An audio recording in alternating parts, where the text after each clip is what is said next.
오늘 나는 가장 큰 도전을 할지도 모른다. 그렇다고 내가 만족을 미뤄야 한다는 뜻은 아니다. 오늘 나는 큰 변화의 한가운데 있을지도 모른다. 그렇다고 내가 만족을 미뤄야 한다는 뜻은 아니다. 행복은 여행이다. 목적지가 아니다. 우리는 성공한 것처럼 보이는 방법은 터득했지만 스스로 성공했다고 느끼도록 삶을 꾸려나가는 방법은 배우지 못했다. 보이지 않는 것에 대해 노력하지 않는다면 보이는 것을 유지하기는 어렵다. 부러졌다고 끝은 아니다. 우리는 실수를 하고 우리의 약한 순간을 겪는다. 마음과 삶에서 미끄러진다. 중요한 것은 일어나서 마음을 가다듬고 다시 살아나가는 일이다.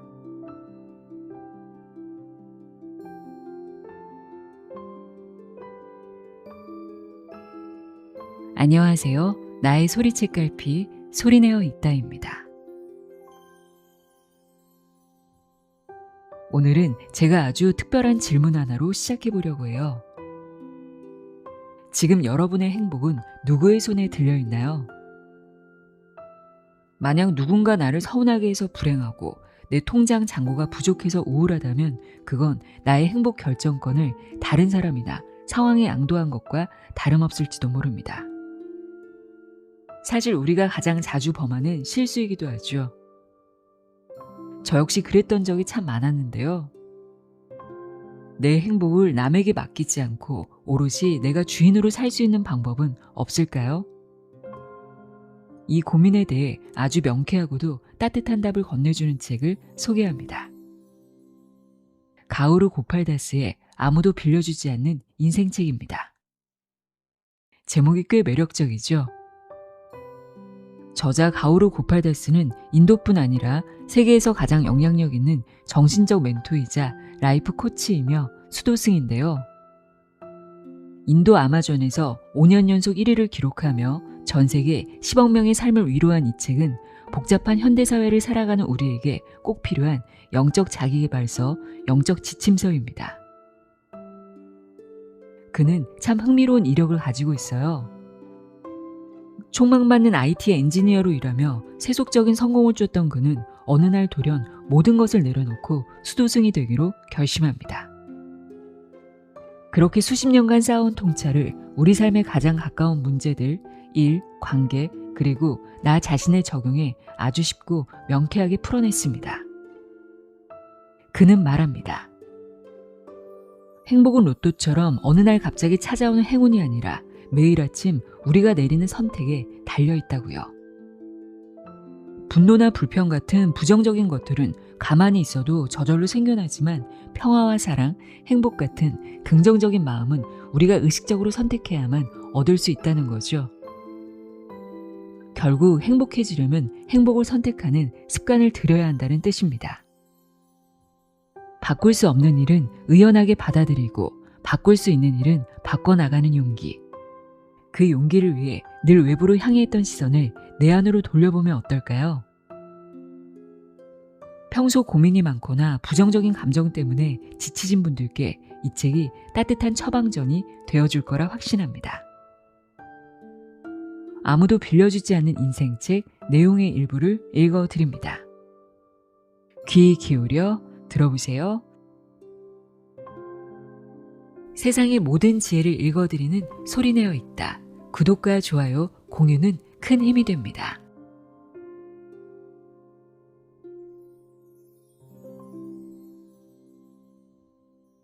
행복의 비밀. 우리는 행복의 비밀이 무엇인지 언제나 궁금해한다. 행복한 삶을 사는 비결은 무엇인가? 여기 하나의 관점이 있다. 결혼한 지 60년 된 여인이 있었다. 80이 넘었지만 옷차림과 행동에서 단정함과 우아함을 잃지 않았다. 사랑하는 배우자가 세상을 떠난 후 그녀를 돌봐줄 자녀도 없고 가족도 없어서 그녀는 요양원으로 거처를 옮기기로 결정했다. 영원히 집을 떠나는 날에도 그녀는 단아하게 차려입고서 문을 나섰다. 요양원에 도착한 후 그녀는 방이 준비되기까지 몇 시간 동안 로비에서 인내심을 갖고 기다려야만 했다. 마침내 요양원 매니저가 그녀를 방까지 안내하면서 도중에 그녀에게 앞으로 그녀가 생활하기로 되어 있는 그 작은 공간에 대해 눈에 보이듯 설명해 주었다. 너무 마음에 들어요. 그녀는 방금 새 강아지를 선물 받은 8살짜리 아이처럼 열정적으로 말했다. 매니저가 그녀의 말을 끊었다. 부인, 우리는 아직 그 방을 구경도 못 했는걸요. 일단 보고 나서 마음에 드는지 말씀하셔도 늦지 않습니다. 그러자 여인이 말했다. 나의 기쁨은 그 방과는 아무 관련이 없어요. 내가 그 방을 좋아하는가 아닌가는 가구 배치에 달려있지 않아요. 전적으로 내 마음을 어떻게 정하는가에 달려있어요. 행복은 우리가 미리 결정하는 것이에요. 나는 이미 내 방을 사랑하기로 결심했고 내 주변 사람들을 사랑하고 내 남은 생을 사랑하기로 결정했어요. 이것은 내가 매일 아침 눈을 뜨면 내리는 결정이에요. 당신도 알겠죠? 우리가 가진 가장 큰 재산은 우리가 어떻게 느낄 것인지 미리 선택하는 힘이에요. 매니저가 놀라서 귀를 기울이는 동안 여인이 말을 이었다. 나는 하루 종일 침대에 누워 더 이상 작동하지 않은 신체 부위에 집중하면서 내가 겪는 고통을 생각하며 보낼 수도 있고 침대에서 일어나 여전히 잘 작동하고 있는 부위에 감사할 수도 있어요. 나에게는 하루하루가 선물이에요. 눈을 뜰 수 있는 한 나는 오늘에 집중할 거예요. 그리고 마음속에 간직한 모든 행복한 기억들에 내 생의 지금 이 순간을 위해서. 매니저는 외적인 관점에서 볼 때 문제와 절망으로 가득한 노 부인의 긍정적인 태도에 놀랐다. 삶에서 문제는 자동적으로 발생한다. 하지만 행복은 우리 자신의 선택에 달려있다. 분노는 자동적으로 발생한다. 하지만 평화는 우리 자신의 선택이다. 마음은 자동적으로 발생한다. 사랑은 우리 자신의 선택에 있다. 부정적인 것은 자동적으로 일어난다. 긍정적인 태도는 우리 자신이 선택해야만 하는 것이다. 불평은 자동이다. 감사는 우리 자신의 선택이다. 인생나무. 이런 이야기를 들은 적이 있다. 저녁 모임에서 누군가가 한 여성에게 물었다. 남편이 당신을 행복하게 해줍니까? 모두가 귀를 모으고 그녀를 바라보았으며 그녀의 남편도 그녀의 대답을 기다렸다. 그는 얼굴에 완전한 자신감을 내보이며 아내가 결혼 생활 동안 한 번도 불평한 적이 없었기에 분명히 예라고 말하리라는 것을 알았다. 그의 아내가 단호하게 아니요 하고 대답하자 그와 주변 모든 사람이 충격을 받았다. 아니요, 남편은 나를 행복하게 해주지 않아요. 남편이 당황한 가운데 그의 아내가 말했다. 남편은 나를 행복하게 만들지 않아요. 내가 행복한가 아닌가는 그에게 달려있는 것이 아니라 나에게 달려있어요. 나의 행복이 달려있는 유일한 사람은 나 자신이에요. 나는 내 삶의 모든 상황과 모든 순간에서 행복을 선택합니다. 만약 내 행복이 다른 사람, 사물 또는 상황에 의존해 있다면 그 대상이 내 기대에 부응하지 못하면 실망할 것이기 때문이에요. 모임에 참석한 모두가 그녀의 말을 경청했다. 나는 외부에서 무슨 일이 일어나든 행복하기로 결정할 필요가 있어요. 가진 것이 많든 적든 나는 행복하기로 결정합니다. 외출을 하든 집에 혼자 있든 나는 행복하기로 결정합니다. 내가 부자이든 가난하든 간에 행복하기로 결정했습니다. 결혼을 했지만 독신일 때도 행복했어요. 그런 삶도 즐겼어요. 나는 나 자신을 위해 행복하기로 결정했어요. 내가 내 삶을 사랑하는 이유는 내 삶이 다른 사람들보다 쉬워서가 아니라 한 개인으로서 행복하기로 결심했기 때문이에요. 그래요. 나 자신의 행복은 내가 책임집니다. 남편은 정말 좋은 사람이에요. 나를 사랑하고 나를 행복하게 하기 위해 힘 닿는 모든 일을 해요. 그러나 나를 행복하게 해줘야 한다는 의무감으로부터 남편을 자유롭게 하면 남편은 나를 행복하게 해줘야 한다는 심리적 부담감에서 벗어날 수 있어요. 이것은 다른 사람의 경우도 마찬가지예요. 그렇게 할 때 모두의 삶이 훨씬 단순해집니다. 행복은 우리 자신의 책임이며 우리는 매 순간 행복을 선택해야 한다는 이 여성의 말에서 나는 많은 영감을 받는다. 자신의 행복에 대한 결정권을 다른 사람이나 다른 물건에게 결코 양도하지 말아야 한다. 우리는 모든 사람을 겉모습 그대로 받아들이는 경향이 있다. 그 사람이 겉에 가지고 있는 것이 속에서 느끼는 것과 동일할 것이라 믿는다. 하지만 우리 시대의 역설은 가장 많이 소유한 사람이 종종 가장 적게 만족하는 경우가 많다는 것이다. 우리는 성공한 것처럼 보이는 방법은 터득했지만 스스로 성공했다고 느끼도록 삶을 꾸려나가는 방법은 배우지 못했다. 나의 영적 스승 중 한 명인 사트치난다 스와미가 나에게 들려준 아름다운 비유가 있다. 인생 나무라고 불리는 비유이다. 우리가 아름다운 나무를 볼 때 그 나무의 가장 본질적인 부분 중 하나는 그것의 뿌리이다. 나무에는 세 가지 본질적인 부분이 있다. 첫 번째는 뿌리이고 두 번째는 둥치이며 세 번째는 나무의 꼭대기 부분이다. 건강한 나무는 건강한 뿌리를 가지고 있다. 뿌리가 깊고 튼튼할수록 나무는 폭풍, 태풍 등 어떤 강한 바람에도 튼튼하게 서 있다. 하지만 뿌리는 우리 눈에 보이지 않는다. 그 뿌리는 우리의 영성에 비유될 수 있다. 우리의 성취는 사람들에게 보인다. 우리가 가진 장치들은 사람들에게 보인다. 우리의 재산은 사람들에게 보이고 우리의 추종자는 사람들에게 보이고 우리의 카리스마는 사람들에게 보인다. 우리의 성공은 사람들에게 보인다. 하지만 사람들 눈에 보이지 않는 것이 우리의 뿌리, 즉 우리의 영적 성장이다. 보이지 않는 것에 대해 노력하지 않는다면 보이는 것을 유지하기는 매우 어렵다.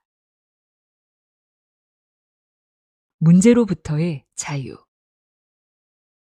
웃음 뒤에서 모든 사람은 우리가 모르는 개인적인 투쟁을 겪고 있다. 모두가 자신만의 개인적인 압박감이 있다. 학생은 공부에 대한 압박감, 일을 하는 사람은 마감 시한에 대한 압박감, 또한 가정을 가진 사람은 대출금, 각종 청구서, 자녀에 대한 걱정과 불안이 있다. 내가 좋아하는 이야기가 있다. 나는 사람들에게 자주 이 일화를 들려준다. 믿을 수 없겠지만 실제로 일어난 일이다. 전에 내가 런던 히스로 공항에 도착했을 때의 일이다. 입국 심사관인 인도 출신의 나이 든 관리가 물었다. 그래서 당신은 왜 이곳에 왔소?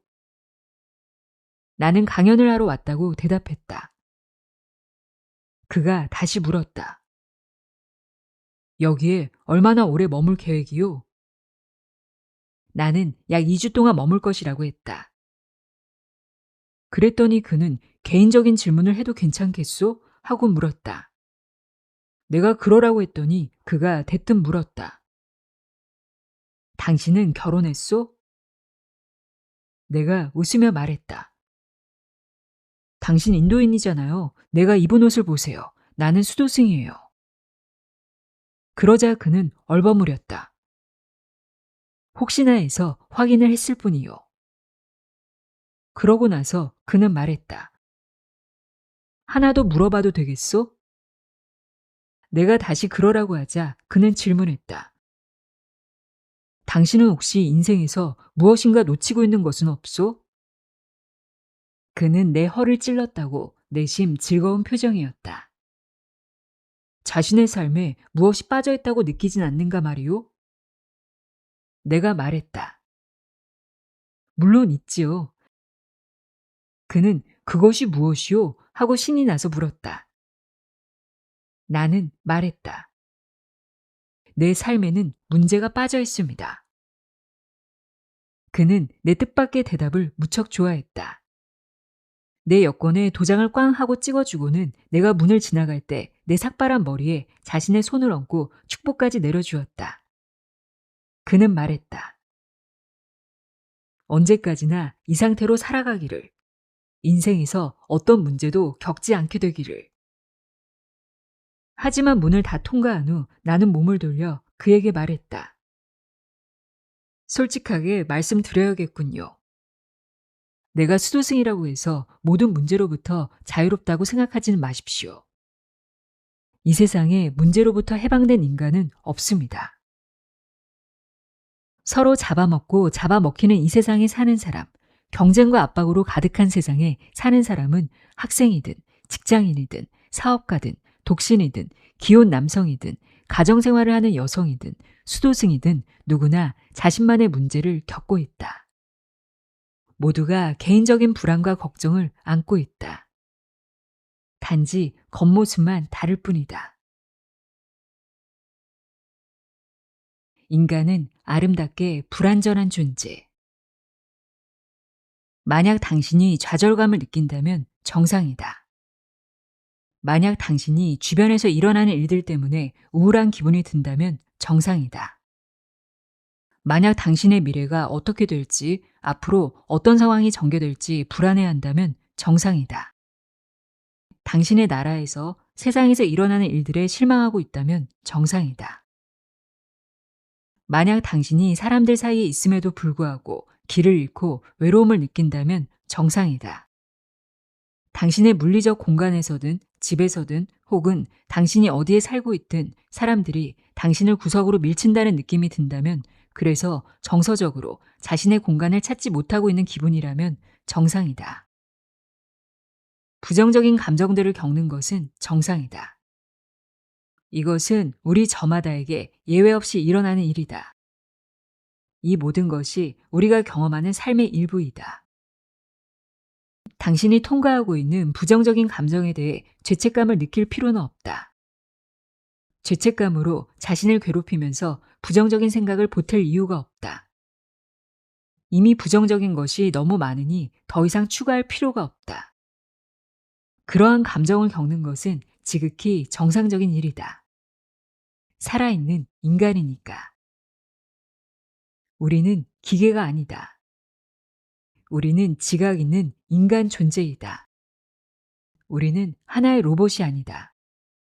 우리는 스마트폰에 끼워진 실리콘 칩이 아니다. 우리는 인간이다. 우리가 인간이라면 상처를 입을 것이다. 나는 언제나 말한다. 우리가 살아있는 한 언제까지나 문제 때문에 고통을 겪을 것이라고. 일단 생명이 끝나면 화장장의 불조차 느낄 수 없다. 그렇지 않은가? 그러므로 우리 모두는 기계가 아니라 인간이라는 사실을 이해해야 한다. 슬프고 우울하고 외롭고 누군가의 모욕에 상처받는 것이 정상이다.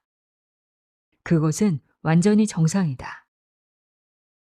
그리고 고통이 끝난 후에 치유가 시작되는 것이 아니라고 나는 늘 말한다. 치유는 고통을 겪을 때 시작된다. 진정한 고통을 경험하는 것은 치유 과정의 일부이다. 고통을 통과하도록 스스로를 허용하고 그것이 일어나도록 하는 것 또한 치유의 일부이다. 삶에서 선택을 하는 것은 쇼핑몰에서 물건을 사는 것과 같다. 판매원은 구입 가능한 모든 제품을 보여주면서 각 품목의 장단점을 알려줄 수는 있다. 하지만 선택은 결국 우리가 해야 한다. 최종 결정은 자신의 몫이다. 한 남자가 사막에서 길을 잃었다. 갖고 있던 물도 이틀 전에 바닥이 났다. 물을 구하지 않으면 생명이 위태로워질 것이 분명했다. 완전히 지쳤지만 남자는 희망을 버리지 않았다.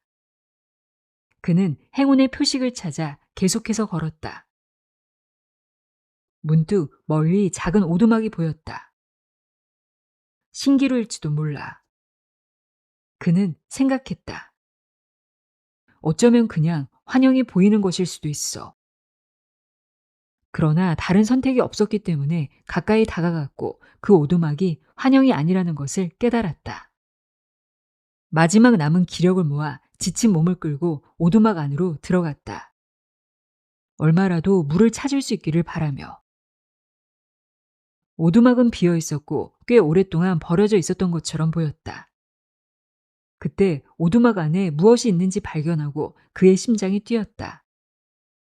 손으로 물을 퍼올리는 수동 펌프였다. 드디어 물을 구할 수 있게 된 그는 뛸 듯이 기뻐하며 곧바로 펌프질을 시작했다. 하지만 물은 나오지 않았다. 더 힘껏 시도하고 더 열심히 노력했다. 아무리 해도 물은 나올 기미가 보이지 않았다. 결국 기운을 다 허비한 그는 지쳐서 포기했다. 목이 말라 오늘 죽을지도 몰라 하고 좌절하며 바닥에 주저앉았다. 그리고 그때 두 번째 희망의 빛이 보였다. 오두막 한 구석에 놓인 병을 발견한 것이다. 병에는 물이 가득 차 있었고 증발을 방지하기 위해 마개가 채워져 있었다. 그는 병의 마개를 뽑았고 그 생명의 물을 마시려는 찰나 병에 붙어있는 쪽지 한 장을 발견했다. 그곳에는 손글씨로 이렇게 적혀 있었다. 이 물을 사용해 펌프를 작동시키시오.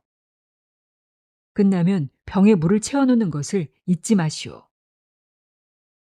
이제 그는 딜레마에 봉착했다. 쪽지에 적힌 지시를 따르고 펌프에 물을 부을 것인가 아니면 무시하고 그냥 물을 마실 것인가. 펌프에 물을 부었는데 제대로 되지 않는다면? 하지만 그 지시가 옳을 수도 있었다. 위험을 감수할 것인가 아니면 물병의 물을 그냥 마실 것인가. 쪽지의 메시지가 거짓으로 판명되면 자신이 보게 될 마지막 물을 쏟아버리는 것이 된다. 이런 상황에 처한 적이 있는가? 오직 두 가지 선택만 있고 어느 것이 효과가 있을지 불확실한 상황에. 그때 당신은 어떻게 할 것인가? 어느 쪽을 선택할 것인가? 어쨌든 당신은 하나를 선택해야만 하고 그것이 가져오는 결과가 무엇이든 기꺼이 받아들여야만 한다. 많은 사람들이 결과가 두려워 결정을 내리지 않는다. 그리고 계속해서 그들의 삶에서 혼란스러운 상태로 남아있다. 그 남자는 신뢰의 도약을 하기로 결정했다. 떨리는 손으로 펌프에 물을 붓고 눈을 감고 기도를 한 후에 펌프질을 시작했다. 끼익거리는 소리가 났고 그가 필요로 하는 것보다 훨씬 많은 물이 솟아올랐다. 그는 시원하고 상쾌한 물을 마음껏 마시며 갈증을 풀었다. 기적처럼 목숨을 건진 것이다.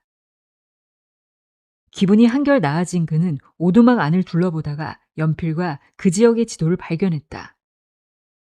지도는 그가 아직 마을과는 거리가 멀다는 것을 보여주었지만 적어도 이제는 자신이 어느 위치에 있고 어느 방향으로 가야 하는지 알게 되었다.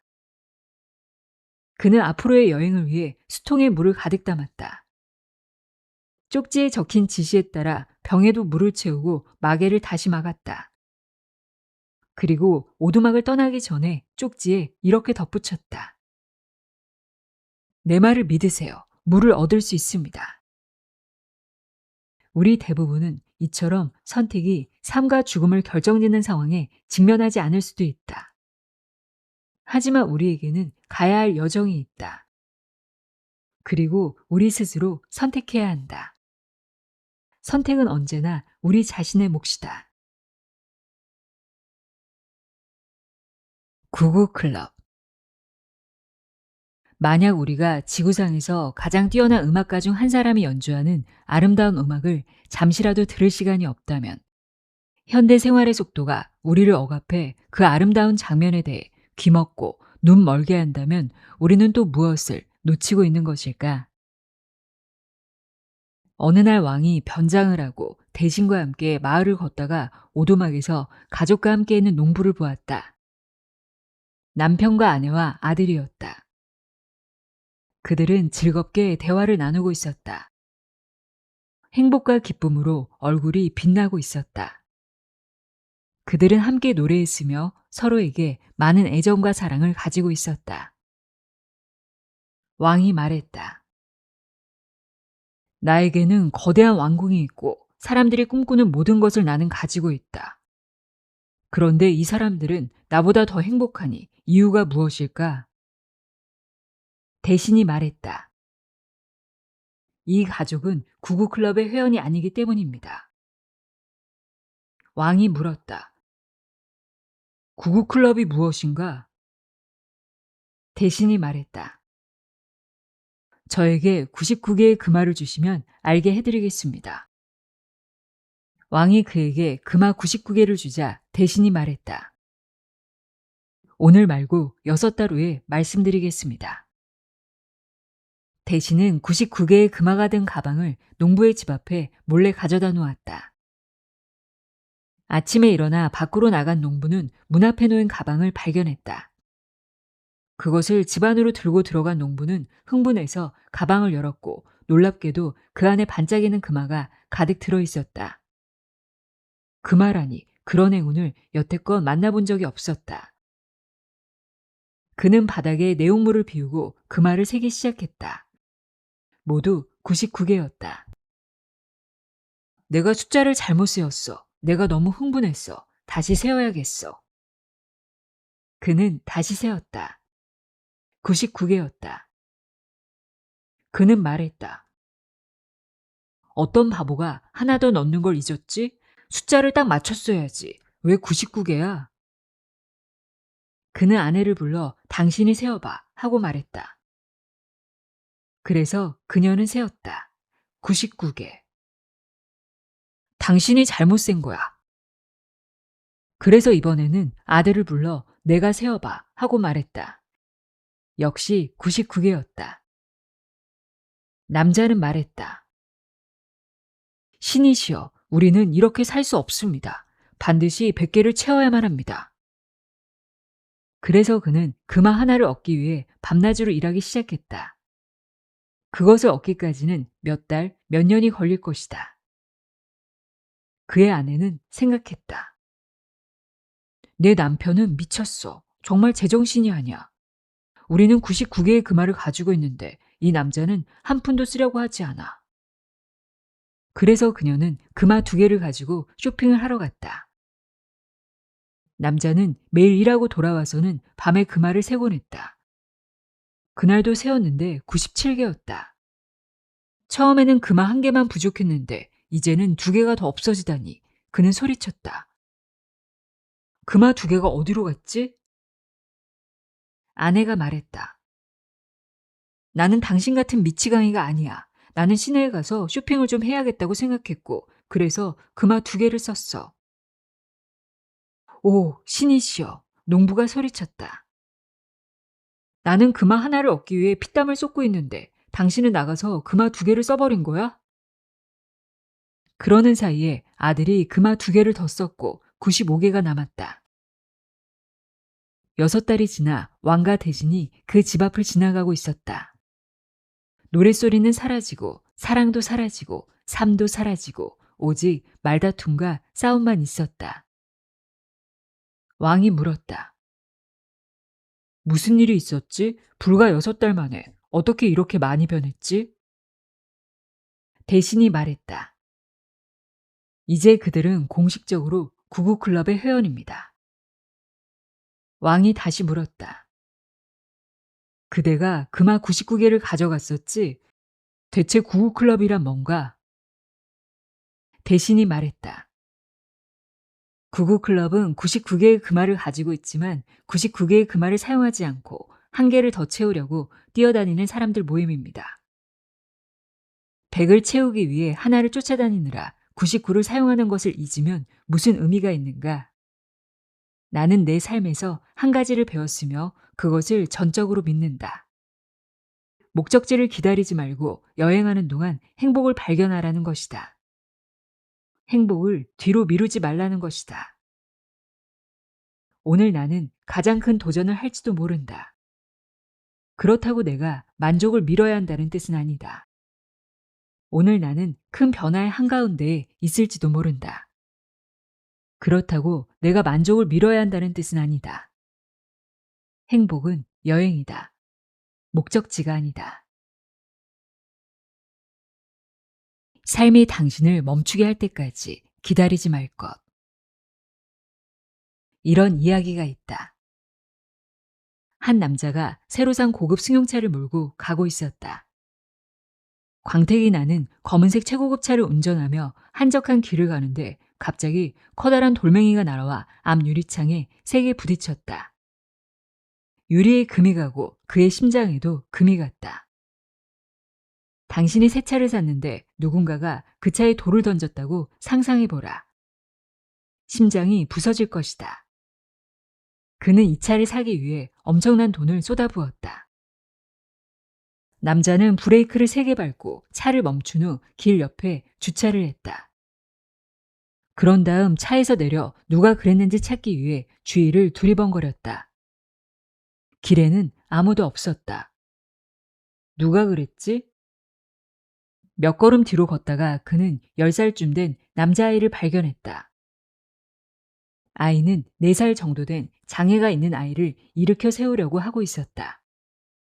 그 아이는 어떤 이유에선지 휠체어에서 떨어져 바닥에 쓰러져 있었다.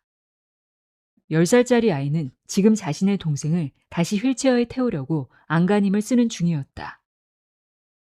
남자가 아이에게 다가가 물었다. 너였니? 내 차에 돌을 던진 게 너였어? 아이가 말했다. 네, 제가 그랬어요. 남자는 머리끝까지 화가 나 소리쳤다. 왜 그랬지? 네가 뭐길래 내 새 차에 돌을 던졌지? 내가 이 차를 얼마 주고 샀는지 알아? 도대체 왜 그런 거야? 아이가 말했다. 내 동생이 1시간 동안 여기에 쓰러져 있었어요. 나는 어려서 동생을 다시 휠체어에 끌어올릴 힘이 없어요. 도움을 받으려고 손을 흔들어 차들을 멈추려고 했지만 한 사람도 멈추지 않았어요. 나는 어떻게 해야 할지 몰랐어요. 어두워지기 전에 동생을 집으로 데려가야 하는데 방법이 없었어요. 1시간을 기다렸지만 아무도 우리를 신경 쓰지 않았고 아무도 도와주지 않았어요. 내가 할 수 있는 유일한 방법은 지나가는 차를 멈춰 세우기 위해 돌을 주워 던지는 것이었어요. 그래서 당신 차를 향해 돌을 던진 거예요. 남자는 감동을 받았고 눈시울이 붉어졌다. 그는 아이를 다시 휠체어에 앉히고 지갑에 있던 돈을 쥐어준 뒤 어서 조심히 집으로 가라고 말했다. 그가 다시 자동차 운전석에 앉았을 때 앞유리에 금간 흔적이 있었다. 하지만 그의 심장에 큰 인상이 남았다. 남자는 곰곰이 생각하게 되었다. 그는 말한다. 인생에서 의미 있는 것을 보기 위해 돌멩이가 날아와 당신을 멈춰 세워야 할 만큼 당신의 삶을 너무 빠른 속도로 운전하지 말라. 돌이 날아와 당신을 삶에서 멈추게 할 때를 기다리지 말아야 한다. 당신의 삶을 조금 느리게 만들고 무엇이 더 중요하고 무엇이 삶에서 더 의미 있는 것인지 가끔씩 돌아봐야 한다. 영혼은 자신을 치유하는 법을 안다. 명상은 비행기와 같다. 그것은 처음에는 당신을 높은 곳으로 데려가고 그 다음에는 멀리 그리고 아득히 먼 곳까지 데려다 준다. 나는 명상을 하나의 비행기처럼 본다. 이륙할 때 즉시 고도를 얻게 되기 때문이다. 우리는 삶 속에서 걱정과 불안을 경험한다. 왜냐하면 원근법을 잃고 현상을 액면 그대로 보기 때문이다. 명상은 우리가 더 높은 위치에서 우리의 모든 불안, 문제, 걱정을 내려다볼 수 있게 해준다. 그럼으로써 우리에게 평화와 평온을 준다. 더 깊은 효과는 명상이 우리를 멀리까지 데려다 준다는 것이다. 명상은 우리의 성격을 완전히 변화시키고 우리 안에 있는 최고의 자질을 발달시키며 자아 실현을 경험할 수 있게 해준다. 명상을 통해 우리는 우리 자신의 가장 좋은 버전이 된다. 그러나 이것은 시간이 걸리고 종종 감지하기 어렵다. 예를 들어 만약 당신이 비행기에서 창밖을 본다면 당신이 그렇게 빨리 이동하는 것처럼 보이지 않는다. 그러나 10시간 뒤 당신은 지구 반대편에 착륙한다. 명상은 우리의 마음 때문에 어려워진다. 마음은 한 생각에서 다른 생각으로 뛰어다니는 안절부절 못하는 원숭이와 같다. 그러나 이것을 안다고 해서 평화로워지는 것은 아니다. 마음은 통제될 필요가 있다. 그러므로 명상은 우리가 마음을 챙기도록 돕는 훈련이다. 예를 들어 뭄바이의 기차들은 도시의 경제를 계속 움직이게 한다. 그러나 기차들이 계속 이동할 수 있게 하는 것은 그 기차들이 선로와 일정, 목적지에 묶여 있다는 사실이다. 이와 마찬가지로 명상 수련에 붙들어 매지 않은 마음은 목적지에 도달할 수 없을 것이다.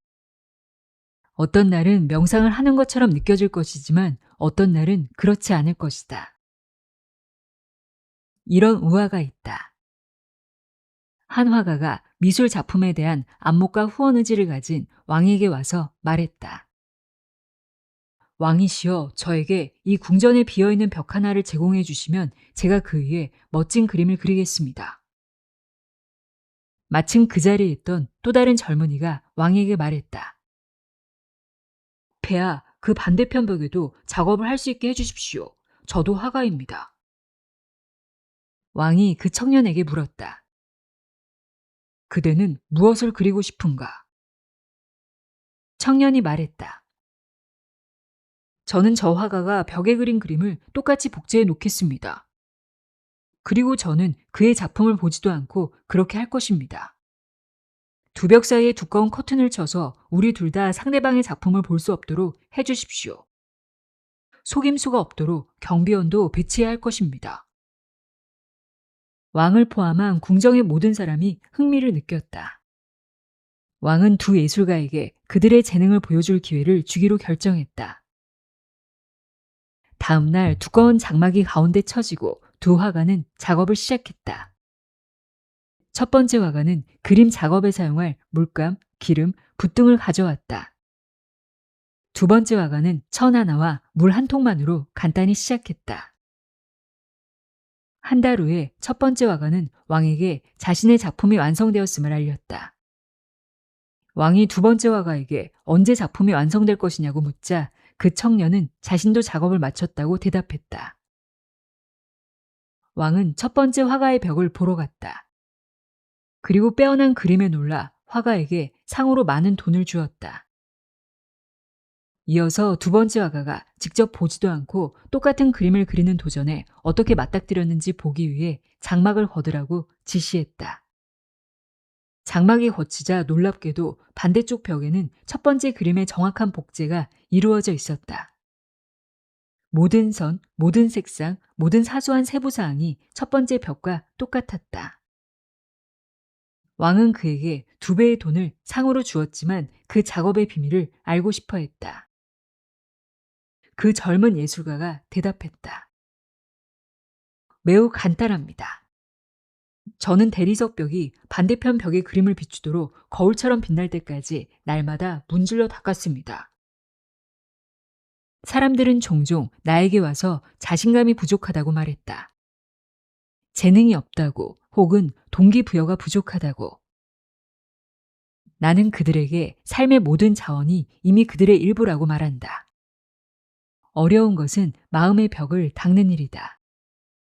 마음의 벽을 날마다 닦아 당신의 내면 깊은 곳에 숨겨져 있는 것, 당신의 재능, 당신이 가진 긍정과 자신감과 선함이 당신 마음에 반영되고 당신의 행동에 반영되도록 하는 일이다.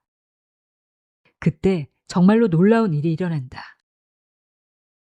영혼은 스스로 치유하는 방법을 알고 있다고 하지 않는가? 한 가지 할 일은 마음을 침묵시키는 것이다. 자기 비난, 미리 하는 좌절, 부정적인 선입견, 포기의 먼지들을 닦아 세상을 있는 그대로 비추는 일이다. 갖고 있지 않은 것에 집중하는 사람. 라마야나에 2명의 위대한 인물에 대한 흥미로운 이야기가 있다. 한 명은 바시슈타라는 현자이고 또 한 명은 비슈바미트라라는 왕이다. 비슈 바미트라는 막강한 권력을 지닌 황제였다. 그에게는 많은 자원이 있고 왕궁이 있으며 모든 것을 마음대로 할 수 있었다. 바시슈타는 작은 오두막에 사는 단순한 현자였다. 어느 날 비슈 바미트라는 수행단 수천 명과 밀림에서 길을 잃었다. 음식과 물을 얻을 피난처를 찾으며 밀림 속을 헤매고 다니다가 그들은 바시슈타의 수행처인 오두막을 만났다. 바시슈타는 고귀한 영혼이었다. 그래서 바시슈타를 보았을 때 비슈 바미트라 왕은 자신도 모르게 절을 하며 경의를 표하고 축복과 인도를 구했다. 하지만 마음속으로는 생각했다. 이곳은 단지 작고 평범한 암자일 뿐인데 그에게 우리를 도와줄 수 있는 것이 무엇이 있겠는가? 우리는 수천 명이 넘는다. 그에게서 음식이나 물을 얻고 싶어도 그가 자신을 위한 음식이나 물을 가지고 있는지조차 의문이다. 그가 어떻게 우리를 먹일 것인가? 비슈 바미트라가 그런 생각을 하고 있을 때 바시슈타가 그에게 말했다. 무엇을 도와드릴까요? 여러분 모두가 피곤하고 지친 것이 느껴집니다. 얼굴에서 한동안 음식을 먹지 못하고 물을 마시지 못한 것이 보입니다. 여러분에게 식사를 대접할 기회를 주십시오. 비슈 바미트라는 깜짝 놀랐다. 이곳은 작은 오두막일 뿐이고 큰 공동 주방도 없다. 이 운둔자가 나와 함께 있는 수천 명의 사람들을 어떻게 먹일 것인가? 바시슈타는 단지 말했다. 나에게 기회를 주십시오. 맛있는 잔치를 대접하고 싶습니다. 그렇게 말하고 나서 바시슈타는 소 한 마리를 데려왔다. 그 소의 이름은 샤발라였다. 샤발라는 신비로운 암소였다. 그는 그 신비로운 소 샤발라를 부르며 말했다. 이 모든 사람을 먹이도록 하라. 그러자 바로 그 자리에서 이 신비로운 소 샤발라로부터 수천 개의 접시가 펼쳐졌다. 그리고 각자의 접시마다 완벽한 맛과 향기, 적절한 풍미, 뛰어난 식감을 가진 음식이 준비되었다. 놀랍고 맛 좋은 음식들의 잔치였다. 다들 너무 배가 고팠다. 모두가 허겁지겁 먹기 시작했고 맛을 즐겼다. 지금까지 그런 식사는 없었다. 너무 환상적인 음식이어서 모두가 압도되었다. 식사에 관심을 두지 않은 한 사람을 제외하고 그의 관심은 오로지 소에게 있었다. 그 한 사람이 바로 비슈 바미트라 왕이었다. 비슈 바미트라는 계속 생각했다. 나는 모든 것을 가졌지만 이 소는 없다. 이 단순한 연자, 바시슈타, 이 단순한 남자는 놀라운 능력을 가진 신비로운 소, 샤발라를 가지고 있고 단 1초 만에 이런 음식을 준비할 수 있다. 이 소를 가진 사람은 내가 아니라 그이다. 비슈 바미트라는 자신이 왕으로서 막대한 재산과 자원과 모든 것을 가졌다는 사실에 집중하기보다는, 다시 말해 자신이 가진 것에 집중하기보다는 자신에게 부족한 것에 집중하기 시작했다. 그는 그 소 샤발라가 부족했다. 그리고 그 사실에 화가 났다. 나머지 부분을 요약하자면 이 이야기가 말하고자 하는 중요한 사실은 인간의 조건은 자신이 가진 것에 집중하기보다는 다른 사람들이 가진 것에 집중한다는 것이다. 그리고 우리가 다른 사람들이 가지고 있는 것에 집중할 때 우리에게 생각나는 것은 우리가 갖지 않은 것뿐이었다.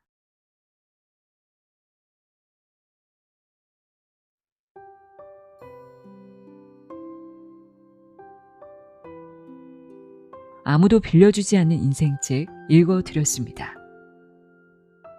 바꿀 수 없는 것에 마음을 쓰느라 오늘을 잃지 마세요. 당신은 이미 행복할 자격이 충분한 사람입니다. 오늘도 함께해 주셔서 고맙습니다.